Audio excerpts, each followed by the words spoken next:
दिनांक 27-28 ची रात्र तसेच 28 आणि 29 च्या रात्रीच्या दरम्यान रात्री 11 वाजेपासून ते सकाळी 6 वाजेपर्यंतचे हे वाहतुकीचे नियमन मध्ये बदल करण्यात आलेले आहे। सदर ठिकाणी PK 4, 5 आणि 6 या जे पिलर्स आहेत त्यांच्यावर गर्डर ठेवण्याचे काम या दरम्यान होणार आहे। यामध्ये मुंबईकडून आनंदनगर चेकनाका सर्व्हिस रोड मार्गे कोपरी स्टेशनकडे जाणारा जो मार्ग आहे हा कोपरी सर्कल येथे पूर्णपणे बंद करण्यात आलेला आहे आणि तिथून जो त्याला पर्यायी मार्ग जो आहे तो फॉरेस्ट नाका ठाणेकरवाडी मार्गे इच्छितस्थळी गाड्या जाऊ शकतील। त्याचबरोबर तीनाथ नाकाकडून भास्कर कट मार्गे कोपरी सर्कलकडून स्टेशनकडे जाणारा जो रस्ता आहे तो पुन्हा बंद करण्यात आलेला आहे आणि ह्या गाड्या ज्या आहेत हे कोपरी सर्कलवरून उजवे वळण घेऊन फॉरेस्ट नाकाकडून आपल्या इच्छितस्थळी जाऊ शकतील।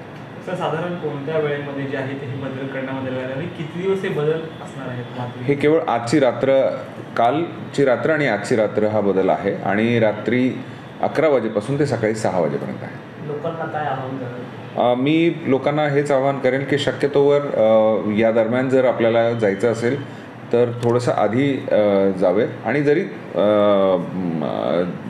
काही अपरिहार्य कारणामुळे जर जायचं असेल तरी आमचा बंदोबस्त तिथे लावलेला असेल, त्यांना पर्यायी मार्ग दिलेला आहे, त्यामुळे लोकांना काही त्रास होणार नाही। ABP माझा, उघडा डोळे बघा नीट।